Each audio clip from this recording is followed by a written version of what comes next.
মা কি তুমি তুমি তুমি না খেয়ে উঠে গেলে কেন?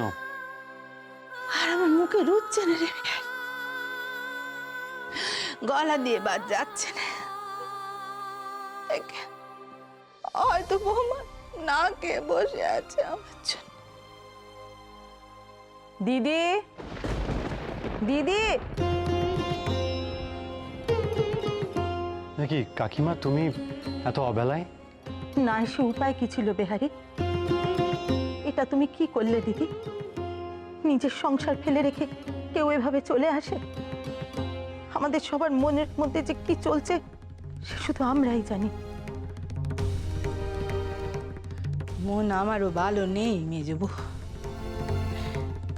কিন্তু কি করতে, কার জন্য সেই সংসারে ফিরে যাব বলতে পারো আমারে? ওই সংসারে অনক্ষে ঢুকেছে, ওখানে থাকা সাথ দিয়ে আমার নেই। কিন্তু তুমি না ফিরলে যেটুকু সর্বনাশ হওয়ার বাকি আছে সেটুকুও যে পূর্ণ হয়ে যাবে দিদি। দিদি, লক্ষ্মী দিদি, আমার কথা শোনো, ফিরে চলো আমার সাথে। আমি যে তোমাকে ফিরিয়ে নিয়ে যেতে এসেছি দিদি।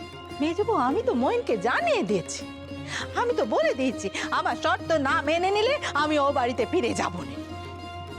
সত্য? মইনকে তুমি সত্য দিয়েছ দিদি?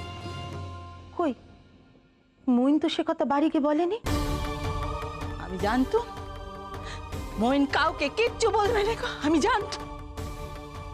মইন চাইলে আমি ও বাড়িতে ফিরে যাই, আমি থাকলে কি আর না থাকলে কি, মইনের এখন কিচ্ছু যায় আসে না।